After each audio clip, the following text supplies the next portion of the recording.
So I think that with prospecting and with leveraging tools to be able to generate prospect lists, there's a few principles. So first of all, I think, it would be wonderful to be able to grow our agencies 100% on referrals on our network, right? Yep. On inbound and things like that. And those are great leads and you want to harness and tap that out. But if you really want to grow and you want to grow in a predictable way, you also have to take more control over your future because there's only so many referrals that are out there, only so many people in your network that you can get business from. And so what we've found and our clients have found is creating a predictable outbound strategy is the best way to allow for you to be able to have a constant flow of leads. But to your point, you've got to do it in the right way, or at least as human a way as possible. And what we found is being as clear as possible around your ICP. So who can you help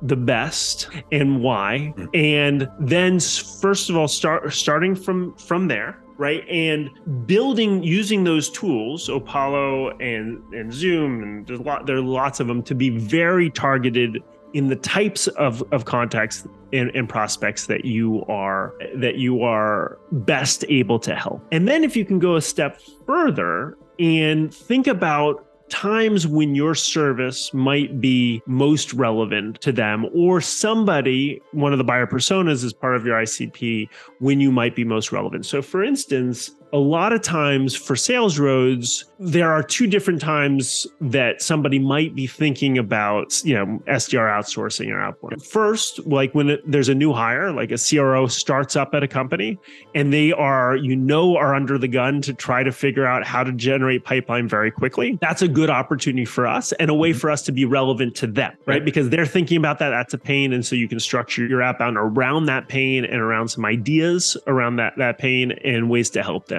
And or when somebody gets financing, right? So when a VC gives a company financing, they're not doing that to just stay steady state and not increase sales. And so that's another good time for us to reach out to somebody or a company like that. Getting back to the human aspect and making sure that you're doing it in the right way, you want to lead with how you can help them in their journey in that moment. And that's where prospecting really becomes magical, because you're reaching out to somebody who has a pain, who might not know exactly the right way to solve that pain, and you're coming up with a potential solution.